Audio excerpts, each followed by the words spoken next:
Hi വിരിയോൺ, എല്ലാവർക്കും skill റൈനോയുടെ current affairs സെക്ഷനിലേക്ക് സ്വാഗതം. നമ്മൾ ഇന്ന് ഡിസ്കസ് ചെയ്യാൻ വേണ്ടിയിട്ട് പോകുന്നത് ഏപ്രിൽ 5-ന് PSC പ്രസിദ്ധീകരിച്ചിട്ടുള്ള PSC ബുള്ളറ്റിനുള്ള പ്രധാനപ്പെട്ട കറണ്ട് അഫെയർ ടോപ്പിക്കുകളാണ്. കഴിഞ്ഞ ആഴ്ച ഈസ്റ്റർ ആയതുകൊണ്ട് PSC ബുള്ളറ്റിൻ റിലീസ് ചെയ്തിട്ടില്ലായിരുന്നു. അതിന് മുന്നേ വരെയുള്ള PSC ബുള്ളറ്റിൻ്റെ ക്ലാസ്സുകൾ നമ്മുടെ ചാനലിൽ അവൈലബിൾ ആണ്.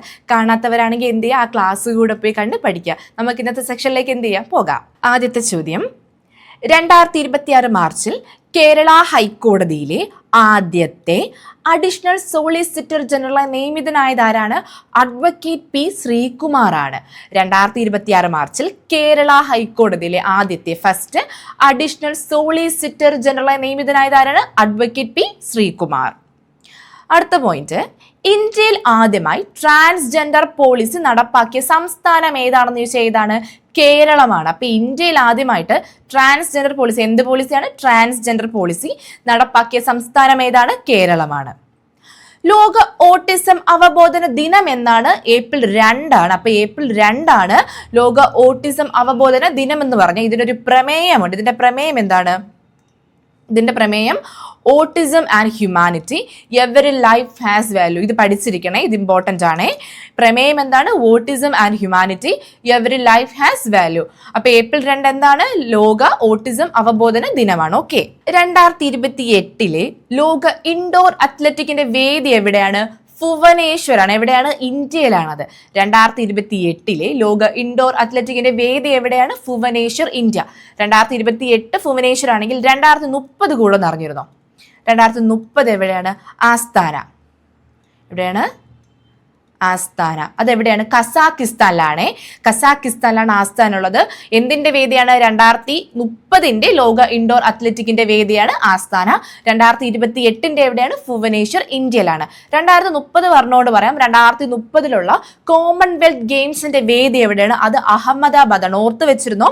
2030 കോമൺവെൽത്ത് ഗെയിംസിന്റെ വേദി എവിടെയാണ്? അഹമ്മദാബാദാണ്. അടുത്ത പോയിന്റ്, മുംബൈ മുനിസിപ്പൽ കോർപ്പറേഷന്റെ ആദ്യത്തെ വനിതാ കമ്മീഷണർ ആരാണ്? അശ്വിനി ഫിഡെയാണ്. മുംബൈ മുനിസിപ്പൽ കോർപ്പറേഷന്റെ ആദ്യത്തെ വനിതാ കമ്മീഷണർ ആരാണ്? അശ്വിനി ഫിഡെയാണ്. ഈ പുള്ളിക്കാരിക്ക് വേറൊരു പേര് കൂടെ ആർക്കെങ്കിലും അറിയാമോ? മെട്രോ വുമൺ എന്നറിയപ്പെടുന്നത് ആരാണ്? അശ്വിനി ഫിഡെയാണ്. എന്താണ് അറിയപ്പെടുന്നത്? Metro women. Metro women. Metro women എന്നറിയപ്പെടുന്ന ആരാണ്? അശ്വിനി ഫിഡെയാണ്. അതുകൊണ്ട് ഓർത്ത് വെച്ചിരുന്നോ? മുംബൈ മുനിസിപ്പൽ കോർപ്പറേഷന്റെ ആദ്യത്തെ വനിതാ കമ്മീഷണർ ആരാണ്? അശ്വിനി ഫിഡെ. 2026 50 വർഷം പൂർത്തിയാക്കിയ ടെക്നോളജി കമ്പനി ഏതാണ്? ആപ്പിൾ ആണ്. അപ്പൊ ആപ്പിൾ ആണ് 2026 50 വർഷം പൂർത്തിയാക്കിയ ടെക്നോളജി കമ്പനി. 1976 കാലിഫോർണിയ ആസ്ഥാനമാക്കിയിട്ടാണ് എന്ത് പ്രവർത്തനം ആരംഭിച്ചു തുടങ്ങിയത്? ആപ്പിൾ എന്ന കമ്പനി ആരംഭിച്ചു തുടങ്ങിയത്. 2026 അതിന് എത്ര വർഷം പൂർത്തിയായി? 50 വർഷം പൂർത്തിയായി. ഓക്കെ. അടുത്ത പോയിന്റ്, ആദ്യമായി ലേ സന്ദർശിക്കുന്ന സുപ്രീം കോടതി ചീഫ് ജസ്റ്റിസ് ആരാണ്? സൂര്യകാന്താണ്. പഠിച്ചിരിക്കണേ. ആദ്യമായി ലേ സന്ദർശിക്കുന്ന സുപ്രീം കോടതി ചീഫ് ജസ്റ്റിസ് ആരാണ്? സൂര്യകാന്താണ്. 2026 മാർച്ചിൽ പ്രധാനമന്ത്രി സാമ്രാജ് സമൃദ്ധി മ്യൂസിയം ഉദ്ഘാടനം ചെയ്ത സംസ്ഥാനം ഏതാണ്? ഗുജറാത്താണ്. അപ്പം ഗുജറാത്തിലാണ് 2026 മാർച്ചിൽ പ്രധാനമന്ത്രി എന്ത് മ്യൂസിയം? സാമ്രാജ് സമൃദ്ധി മ്യൂസിയം എന്ത് ചെയ്ത്? ഉദ്ഘാടനം ചെയ്ത. സാമ്രാജ് സമൃദ്ധി എന്ന് പറയുന്നത് മൗര്യ രാജവംശത്തിലൊരു രാജാവായിരുന്നു. പുള്ളിക്കാരൻ ഈ ജൈനിസം, ആ മതമൊക്കെ എന്ത് ചെയ്തിട്ടുണ്ട്? കൂടുതൽ പ്രോത്സാഹിപ്പിച്ചിട്ടുണ്ട്. പുള്ളിക്കാരന്റെ ഓർമ്മയ്ക്കായിട്ടാണ് ഇപ്പൊ ഈ സാമ്രാജ് സമൃദ്ധി മ്യൂസിയം എവിടെ നിലവിൽ വരുന്നത്? ഗുജറാത്തിൽ നിലവിൽ വരുന്നത്. ഓക്കെ. അടുത്ത പോയിന്റ്, 2026 മാർച്ചിൽ വടക്കൻ ഓസ്ട്രേലിയയുടെ ചില ഭാഗങ്ങളിൽ വീശിയ ഉഷ്ണമേഖല ചുഴലിക്കാറ്റ് ഏതാണ്? നരല്ലയാണ്. ഇതേപോലത്തെ ചുഴലിക്കാറ്റിന്റെ ചോദ്യമൊക്കെ PSC മുൻവർഷം ചോദിച്ചിട്ടുണ്ട്. അതുകൊണ്ട് ഈ ചോദ്യം ഒരിക്കലും വിട്ടുകളയരുത്. 2026 മാർച്ചിൽ വടക്കൻ ഓസ്ട്രേലിയയുടെ ചില ഭാഗങ്ങളിൽ വീശിയ ഉഷ്ണമേഖല ചുഴലിക്കാറ്റ് ഏതാണ്? നരല്ലേ. ഓക്കെ. അടുത്ത ചോദ്യം, 2026 മാർച്ചിൽ ഭാരത് ഇന്റർഫേസ് ഫോർ മണി ആപ്പിന്റെ ബ്രാൻഡ് അംബാസിഡർ നിയമിതനായ ക്രിക്കറ്റ് താരമാരാണ്? MS ധോണിയാണ്. 2026 മാർച്ചിൽ ഭാരത് ഇന്റർഫേസ് ഫോർ മണി എന്താണ് ആപ്പിന്റെ പേര്? ഭാരത് ഇന്റർഫേസ് ഫോർ മണി ആപ്പിന്റെ ബ്രാൻഡ് അംബാസിഡർ നിയമിതനായ ക്രിക്കറ്റ് താരമാരാണ്? MS ധോണിയാണ്. അടുത്ത ചോദ്യം ഇമ്പോർട്ടന്റ് ആണ്. പ്രഥമ ഖേലോ ഇന്ത്യ ട്രൈബൽ ഗെയിംസ് 2026 കിരീടം നേടിയത് ആരാണ്? കർണാടകയാണ്. പ്രഥമ ഖേലോ ഇന്ത്യ ട്രൈബൽ ഗെയിംസ് 2026 കിരീടം നേടിയത് ആരാണ്? കർണാടകയാണ്. ഫസ്റ്റ് സ്ഥാനം കർണാടകയാണ്. സെക്കൻഡ് ലഭിച്ചത് ഒഡീഷയ്ക്കാണ്. ഒഡീഷ. തേർഡ് കൂടെ അറിഞ്ഞിരുന്നു, ആരാണ്? ജാർഖണ്ഡ് ആണ്. ജാർഖണ്ഡ്. സെക്കൻഡ് സ്ഥാനം ഒഡീഷ, തേർഡ് സ്ഥാനം ജാർഖണ്ഡ്. അങ്ങനെയാണെങ്കിൽ കേരളത്തിന് എത്രാം സ്ഥാനമായിരിക്കും? കേരള 23-ാം സ്ഥാനത്താണ്. ഇത് 23-ാം സ്ഥാനത്താണ്. ഇനി പ്രഥമ ഖേലോ ഇന്ത്യ ട്രൈബൽ ഗെയിംസ് 2026 വേദി അറിഞ്ഞിരുന്നു. എവിടെയാണ്? ഛത്തീസ്ഗഡ് ആണ്. ഛത്തീസ്ഗഡ് ആണ് വേദി എന്ന് പറഞ്ഞു കഴിഞ്ഞാൽ നമ്മൾ കഴിഞ്ഞ ക്ലാസ്സിൽ പഠിച്ചിട്ടുണ്ടായിരുന്നു. ഇതിന്റെ ഒരു ഭാഗ്യചിഹ്നം എന്താണ്? മോർവീരാണ് അല്ലേ? ഓർമ്മയുണ്ടോ എല്ലാവർക്കും? കഴിഞ്ഞ ക്ലാസ്സിൽ ഉണ്ടായിരുന്നു. എന്താണ് ഇതിന്റെ ഭാഗ്യചിഹ്നം? മോർവീർ. ഓക്കെ, അടുത്ത ചോദ്യം. പഠനങ്ങൾ മെച്ചപ്പെടുത്തുന്നതിനും വിദ്യാർത്ഥികളെ മത്സര പരീക്ഷയ്ക്ക് സജ്ജമാക്കുന്നതിന് ലക്ഷ്യമിട്ട് ആസ്പെയർ പദ്ധതി ആരംഭിച്ച സംസ്ഥാനം മേഘാലയാണ്. ആസ്പെയറിന്റെ ഫുൾ ഫോം എന്താണ്? Accelerating students potential through interactive and remote education.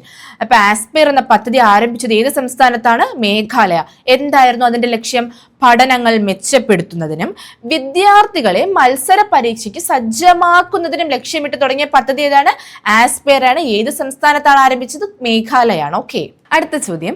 ഇന്ത്യയിൽ ഒരു ചിത്രത്തിന് ലഭിക്കുന്ന ഏറ്റവും ഉയർന്ന വിലയ്ക്ക് ലേലത്തിൽ വിറ്റുപോയ ചിത്രം ഏതാണ്?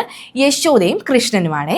ഇന്ത്യയിൽ ഒരു ചിത്രത്തിന് ലഭിക്കുന്ന ഏറ്റവും ഉയർന്ന വിലയ്ക്ക് ലേലത്തിൽ വിറ്റുപോയ ചിത്രം ഏതാണ്? യശോദയും കൃഷ്ണനുമാണ്. 1860 കാലഘട്ടത്തില് രാജാ രവിവർമ്മയാണ് ഈ ചിത്രം വരച്ചത്. ഏത്? യശോദയും കൃഷ്ണനും എന്ന ചിത്രം ആരാണ് വരച്ചത്? രാജാ രവിവർമ്മയാണ്. ഇവിടെ നമ്മൾ പറയുന്നുണ്ട് ഏറ്റവും ഉയർന്ന വില എത്രയായിരിക്കും? അത് 167.2 കോടിയാണ്. ഓക്കെ, അപ്പോൾ ഇന്ത്യയിൽ ഒരു ചിത്രത്തിന് ലഭിക്കുന്ന ഏറ്റവും ഉയർന്ന വിലയ്ക്ക് ലേലത്തിൽ വിറ്റുപോയ ചിത്രം ഏതാണ്? യശോദയും കൃഷ്ണനുമാണ്. അടുത്ത പോയിന്റ്. ലോകത്തിലെ ആദ്യത്തെ കൈകാലുകൾ ഇല്ലാതെ അമ്പെയ്ത് ചാമ്പ്യനായി മാറിയ ഇന്ത്യൻ താരമാരാണ്? പായൽ നാഗ്. ജസ്റ്റ് ഒന്ന് നോട്ട് ചെയ്തോ. ലോകത്തിലെ ആദ്യത്തെ കൈകാലുകൾ ഇല്ലാതെ അമ്പെയ്ത് ചാമ്പ്യനായി മാറിയ ഇന്ത്യൻ താരമാരാണ്? പായൽ നാഗാണ്. ലോകത്തിലെ ആദ്യ ചരക്ക് ഗതാഗതത്തിന് മാത്രമായുള്ള ബുള്ളറ്റ് ട്രെയിൻ ആരംഭിച്ച രാജ്യം ഏതാണ്? ജപ്പാനാണ്. അപ്പൊ ജപ്പാനാണ് ലോകത്തിലെ ആദ്യ ചരക്ക് ഗതാഗതത്തിന് മാത്രമായുള്ള ബുള്ളറ്റ് ട്രെയിൻ ആരംഭിച്ച രാജ്യം. അടുത്ത ചോദ്യം. 2025 ലോക ആർച്ചറി അവാർഡിൽ ഏറ്റവും മികച്ച പാരാ ആർച്ചറായി തിരഞ്ഞെടുക്കപ്പെട്ടത് ആരാണ്? ശീതൽ ദേവിയാണ്. ഈ പേര് നോർത്തു വെച്ചിരുന്നോ? കാരണം 2023 ശീതൽ ദേവിക്ക് എന്ത് ലഭിച്ചിട്ടുണ്ട്? അർജുന അവാർഡ് ലഭിച്ചിട്ടുണ്ട്. അപ്പൊ ഈ ചോദ്യം PSC ചോദിക്കാനുള്ള ചാൻസ് എന്താണ്? കൂടുതലാണ്. 2025 ലോക ആർച്ചറി അവാർഡ്സിൽ ഏറ്റവും മികച്ച പാരാ ആർച്ചറായി തിരഞ്ഞെടുക്കപ്പെട്ടത് ആരാണ്? ശീതൽ ദേവി. നികുതി സംബന്ധമായ പ്രക്രിയകൾ ലളിതവും ഉപയോഗ സൗഹൃദവുമാക്കുക എന്ന ലക്ഷ്യത്തോടെ ഇൻകം ടാക്സ് ഡിപ്പാർട്ട്മെന്റ് പുറത്തിറക്കിയ വെബ്സൈറ്റ് ഏതാണ്? കർസാദി. എന്താണ്? കർസാദി. അടുത്ത ചോദ്യം. ഏത് സ്ഥലത്തെയാണ് ആന്ധ്രാപ്രദേശിന്റെ ഏക തലസ്ഥാനമായി അംഗീകരിക്കാനുള്ള ഭേദഗതി ഉൾപ്പെടുത്തിയ ആന്ധ്രാപ്രദേശ് പുനർസംഘടനാ ബിൽ ലോക്സഭ പാസാക്കിയത്? അമരാവതിയാണ്. ചോദ്യം ഒന്നുകൂടെ ആവർത്തിച്ചു തരാം. ഏതു സ്ഥലത്തെയാണ് ആന്ധ്രാപ്രദേശിന്റെ ഏക തലസ്ഥാനമായി അംഗീകരിക്കാനുള്ള ഭേദഗതി ഉൾപ്പെടുത്തിയ ആന്ധ്രാപ്രദേശ് പുനർസംഘടനാ ബിൽ ലോക്സഭ പാസാക്കിയത്?